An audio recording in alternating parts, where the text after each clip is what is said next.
89.9 KMOJ FM and KMOJ HD, Minneapolis, bringing unity to the community. 89.9 KMOJ, the People's Station. Welcome to Day One with hosts Atum Azahir and Anthony Taylor. The views and opinions of this program are not necessarily those of the staff, management, or board of directors of 89.9 KMOJ. And welcome to Day One. This is Anthony and Elder Atum whispering to Elder Mahmoud. We got a full house here at the studio. So anyway, KMOJ Summer. What's happening, Mom? Not much. I'm surrounded by so much right now that I missed that question. How are you doing? Good. You guys are riding on Sunday in the middle of this huge storm, and you made it back. Was it for MS? Yep, it was for MS. So it was a long weekend, but it was a good cause. Hung out with people we know. Congratulations, Natalie Lee. Big days of riding, 75 miles. And so anyway, safe you out there. See you soon. And a lot of people, Team North Point. Yes. Who rode it as a team. So hello to Dr. Gilliam and company. Yes. And so that was really, it was a good weekend. So people living well. But anyway, so school's out officially. And so now that school is out, school is in, right? Is that so now? Well, we're hoping that school is in. But guess what? We get to talk about that today. We do get to talk about it. We get to talk about that today. We had this phone call today from a sister who we thought, we know her, and she's at the KMOJ family, and she offered us the opportunity to have Dr. Umar Johnson on our show today. And Anthony and I, as you know, in the community, we really try our best to kind of tee up a discussion that often could be classified as controversial in our community. And we always try to ask you, the Day One audience, who we think is the bomb. I mean, you are the best intellectually prepared, on top of things audience in the world. So we really, really appreciate you calling us and staying with us. And today you have to listen. So I'm going to give the number out right away because I'd like you to be ready. Dr. Umar will introduce himself and his topic. He is going to be at the Capri Theater tomorrow night. And I know that many of the people that I've spoken to just today since we knew he was coming on, who have said they were really, really looking forward to it and warned me that this would be one of the special shows that we have had, and told us that about how your mind works and how your thoughts take life. And so we're really, really grateful that you were able to join us today. So I think, Anthony, was there anything else you wanted to say just by way of introduction? Not really. I mean, we were talking about it. We were talking about education this morning, and so I think that Dr. Johnson, who has a really, a really interesting bio, but the part of the bio I think that I think is really strong is an idea of being unapologetically African. That is really important. You can read through bios and find things that I think are very, very clear. And one of the things that you and I talk about is this idea of what is it that helps Black people make this leap to the idea of acknowledging their Africanness, right? In a really important way. And as we go through what's happening right now, we talk that there's a fight going on, of course, around race and racism and white privilege and all these things. And one of the things that I'm having a conversation having with young people and people that are smart is this idea of growing intellectually, academically. Dr. Umar Johnson is a doctor, right? So he has gone through the educational system in this country.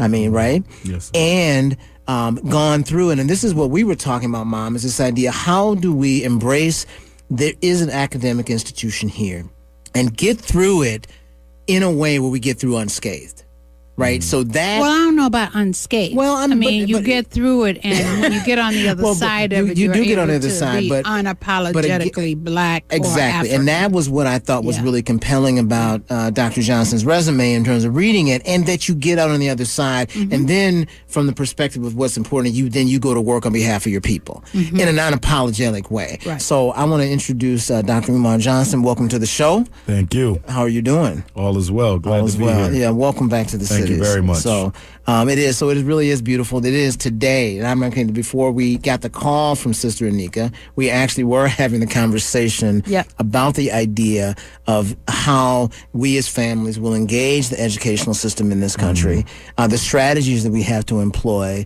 so that we can have our children get through. And I think that's how I was through this system with the least amount of damage, right? Finding the least worst place in some regards. And so you are an institution builder as well as an intellectual thinker, writer, teacher, educator, community builder. So maybe talk to us about your journey and talk to us about what you're building. Well, first off, I would say that one of the reasons I was able to come out of my university education unapologetically African was due to the fact that I went in knowing who I was. So I already had that protective psychological armor, if you would. And I think a lot of African youth, even when I look at my peers who went through the university process with me, and I attended 3 different universities, and I was able to actually watch and see firsthand how many Africans lost themselves in that process because they never knew who they were in the first place. So for many of us, we actually forge our identity within the context of white supremacy, which means we end up ultimately being nothing more than a tool for them against our own selves.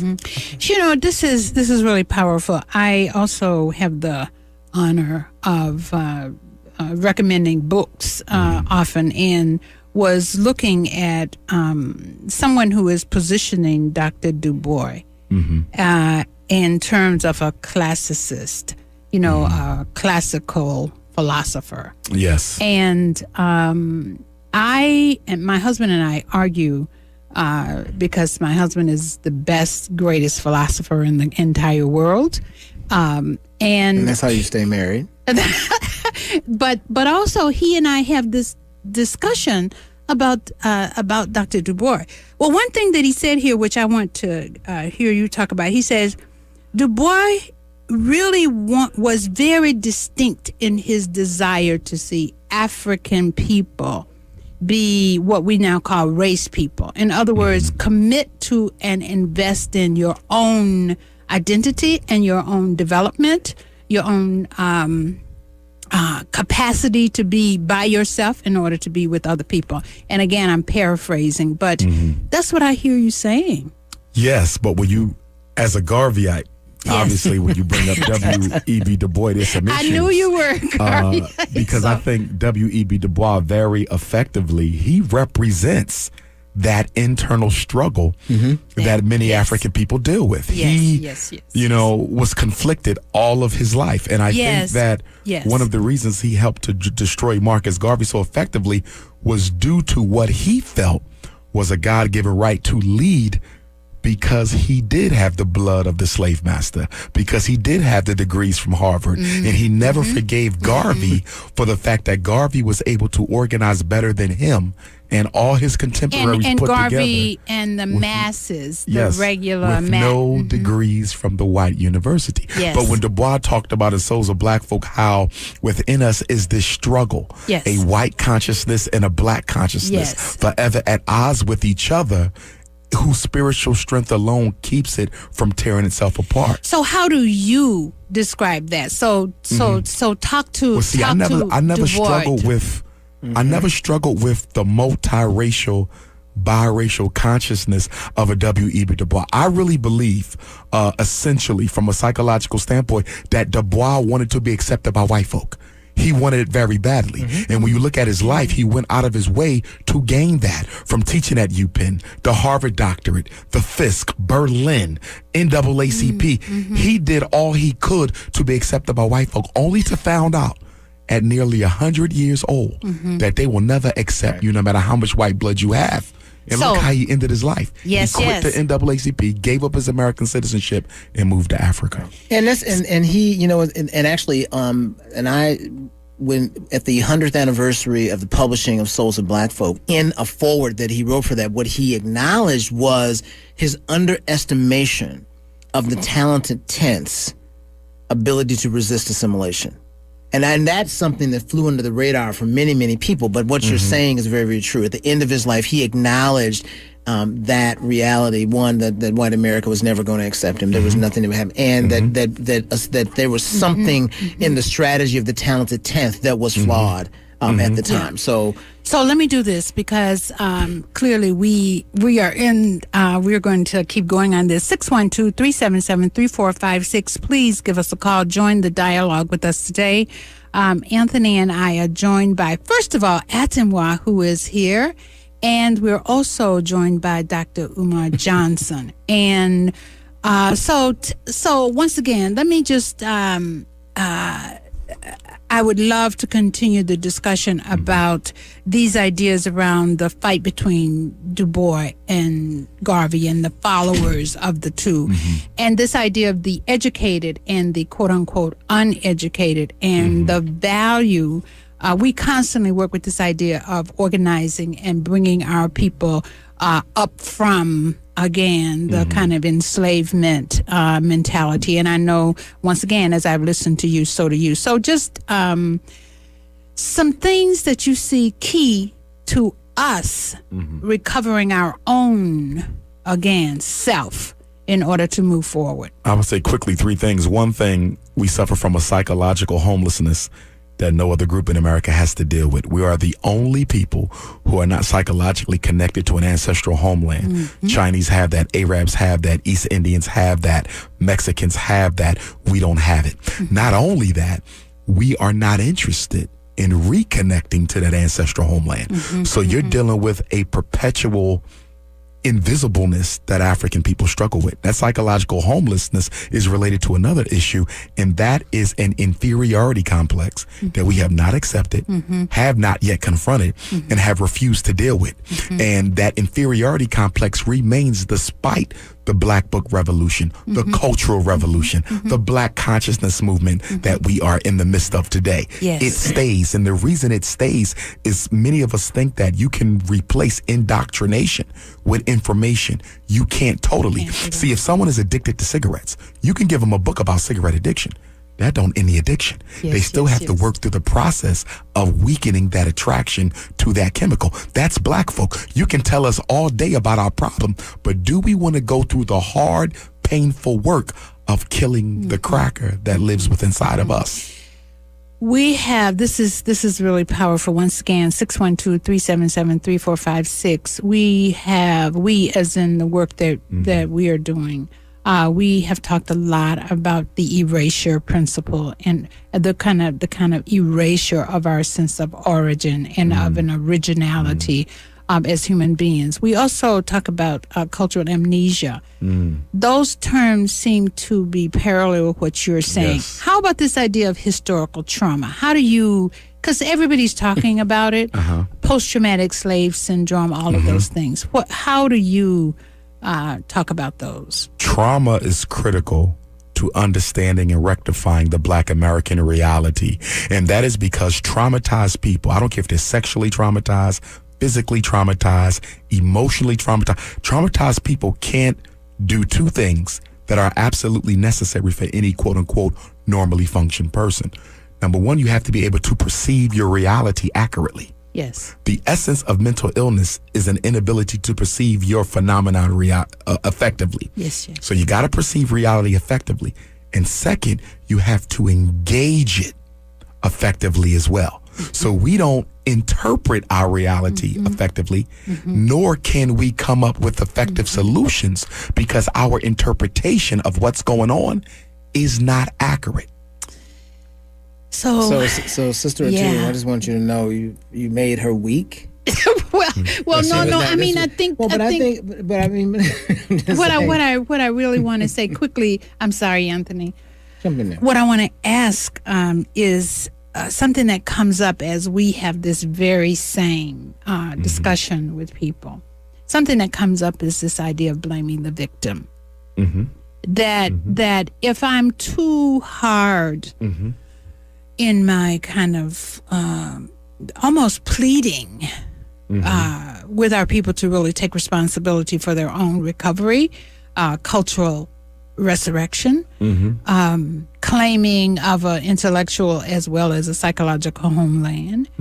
When I do that and have to talk about what we were going to talk a little bit about today, the ghettoization of our own perceptions of ourselves, I often am challenged with this idea of blaming the victim.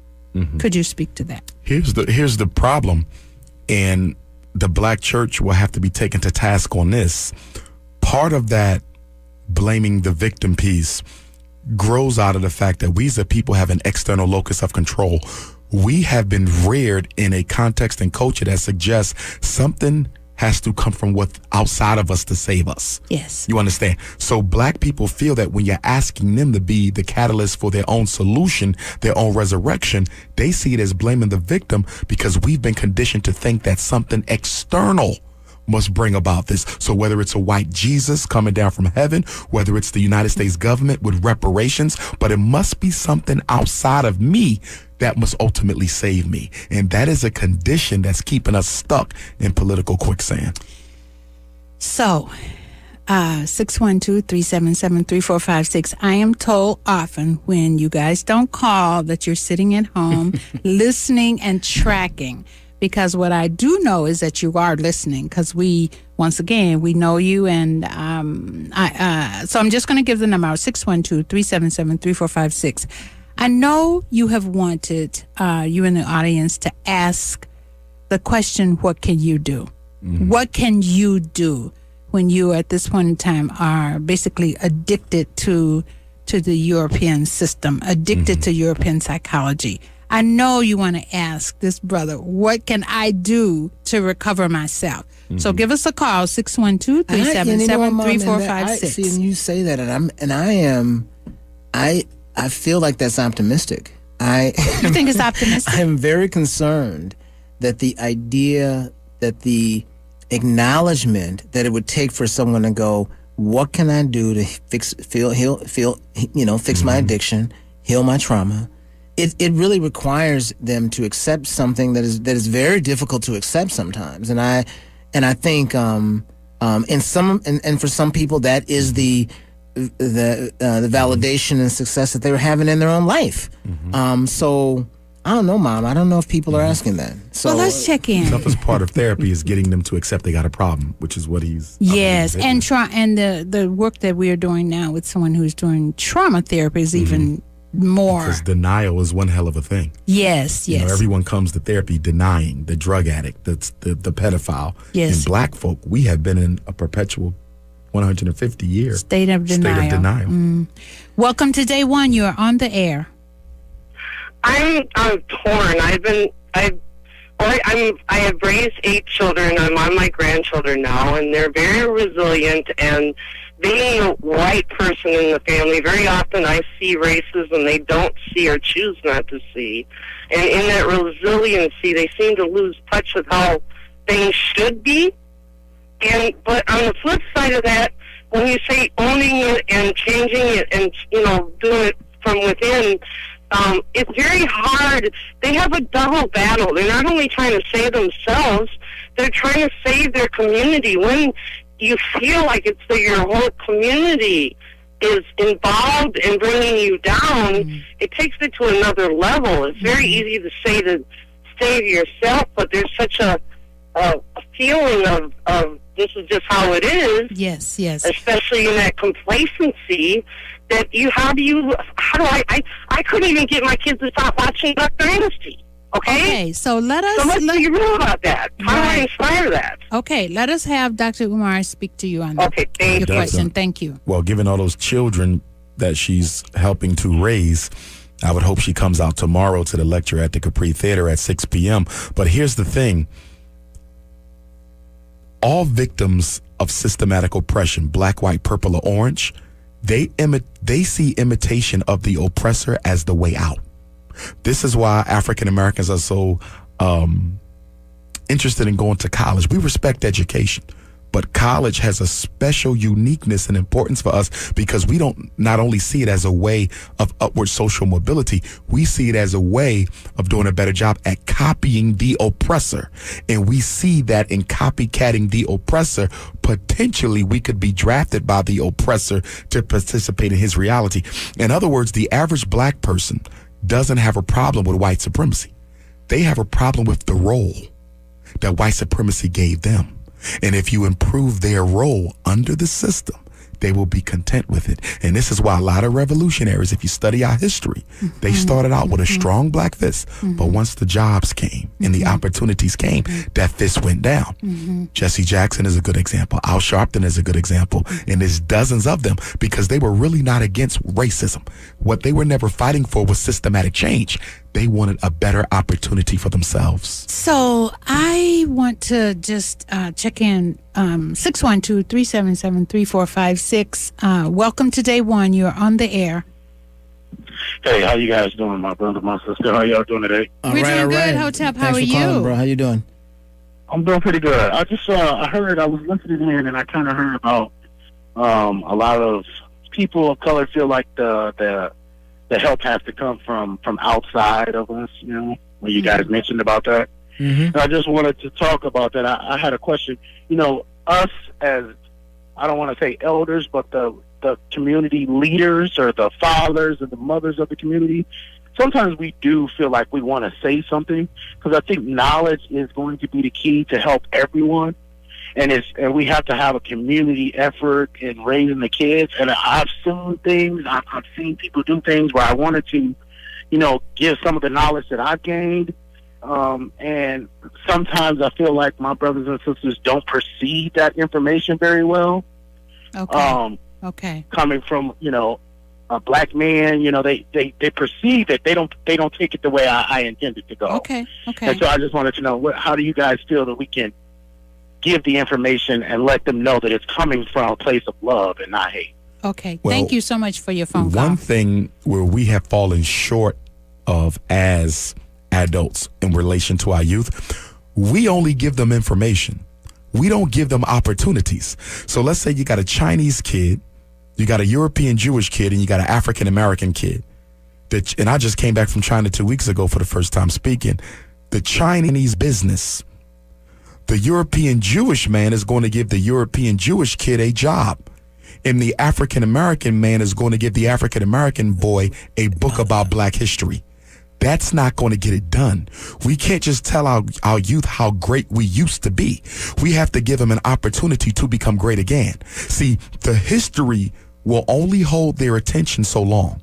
If the opportunity doesn't come behind that, we're going to lose them. And the problem is the only thing we have to offer our children is knowledge of self. It's not good enough no more. And given the fact that we're $1 trillion people, last year we spent $9 billion on perm. Last year we spent $2 billion on Air Jordans, $600 million on McDonald's, and $4 billion on alcohol. With that type of spending power, a job, and within that job, you could require that they learn knowledge of self. And alone is not going to save us. Well, clearly a lot to talk about. And so take one more call and then a few more minutes so you can talk about what your topic is for tomorrow night. Okay. Welcome to day one. You're on the air. Hotep. I just wanted to add, Dr. Umar started to touch on it a little bit. You know, the idea that we need to determine in different ways outside of these large and deep social constructs that say white supremacy, that's the way to go, the way to achieve success. Yes. And I want to be clear, what we need is clear, concrete steps on how to do that. We oftentimes focus on the problem. We continue to, harp on how we got here. But what our people need are concrete steps that they can apply to their lives. We know that our resources in the people. We need to reconnect to one another. We need to start to be a resource to one another, which means we have to rebuild trust, which means we have to be in space together in order to do that. So is there a formula, a 12-step process? How do we get to the actual application? And the bottom line is that we are the only resource that we have And in order to get to the point where we have institutions and businesses and things to pass down to our children, we must separate. All right. Hotep. Sister Hotep, thank you so much for your phone call. Two quick points on that. Number one, white supremacy in its wicked wisdom has diversified the identities and loyalties of black people to the point that at present it would be almost impossible to bring us together for unity because of how they have diversified loyalty. So, for example, some of us identify as being African. Others want to be that. Others want to be this. Others want to be biracial, multicultural. Okay, some identify exclusively with this sexual orientation to the exclusion of race. So because they've created this alphabet soup amongst a once homogenous people, that identity crisis is at the core. Until you address the identity crisis, it'll be difficult to address other things. But here's what I want to say, Queen Mother. Focus on the children. Our problem is we spend all of our time trying to resuscitate adults. They're gone. As a therapist, I can tell you 90% of people who come to therapy will never get help. The alcohol addicts, the low self-esteemers, the depressives, they will never change because they're not ready to. But yet we have youth, young children every day who are growing up, and we don't invest the time in them to make sure they don't become like us.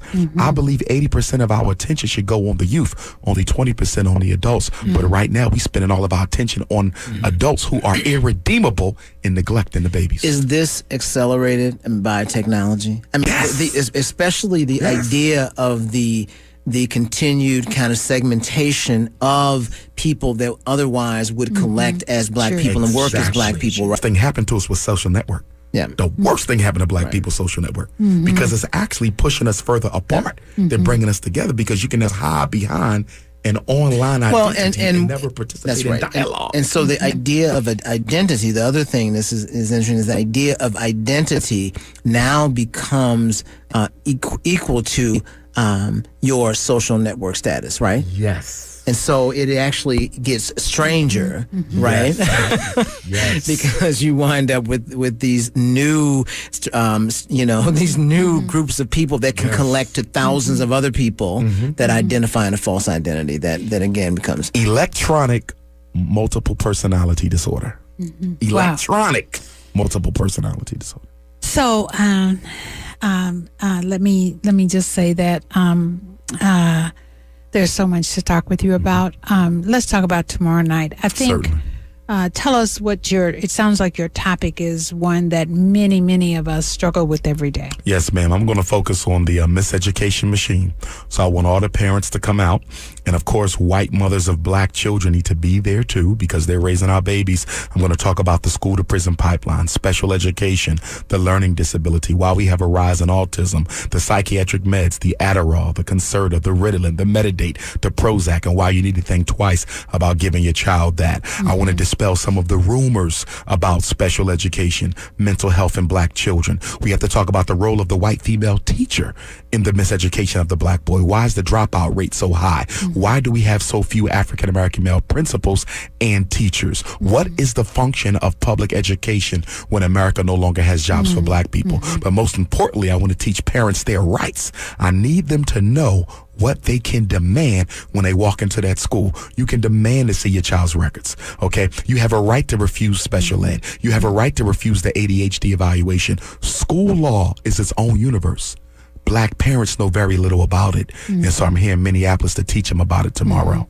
And this is tomorrow night at 6 o'clock. Capri Theater. Doors open up at 4, and I'll be signing copies of my book, which I got to get you guys copies. I forgot to bring them with me. Psychoacademic Holocaust, the special education and ADHD wars against black boys. And we're going to have a Q&A. So brothers and sisters will be able to ask questions. And if any of you guys are coming, make sure you give me your name. Y'all won't have to pay because y'all had me on the show. So again, this is tomorrow evening at the Capri Theater, 6 p.m. The Capri Theater is on Broadway Avenue, and it's actually Ilion, I think is the actual street. But again, just east of Penn Avenue on Broadway, the beautiful Capri Theater. It'll be Dr. Umar Johnson at 6 p.m. on June 14th.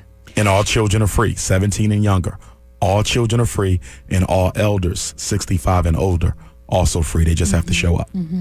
Well, once again, we want to, first of all, thank you so much for your work. And I think that when you are here again, we would love to talk to you about the work that we're doing, which you are familiar, and I know you are. I heard you're the Prince of Pan-Africanism. You know it. And so we are with you in that, and we do go to Kemet, and we do a lot of work with Kemet. Powerful. And the spiritual philosophy that has to be incorporated into the curriculum for us is how incorporated into our healing and into our healing and into our lives, and so we want you to see how we do that. Certainly. So we appreciate you very much, and we will recruit for you for tomorrow night. Appreciate that. Yes, sir. So again, the people get there tomorrow evening. Join Elder Atum, who will be standing outside recruiting for Dr. Umar Johnson's speech tomorrow night at the Capri Theater, 6 p.m. Yes. Thank you all for listening, and as always, in the pursuit of a life in balance, each day is day one. Hotep, everyone. Thank you for listening to Day One with hosts Atu Masahir and Anthony Taylor. Tune in to Day One next Tuesday at 6 p.m. on 89.9 KMOJ, the People Station. Good evening. Twin Cities. Join KMOJ and some of our on-air talent as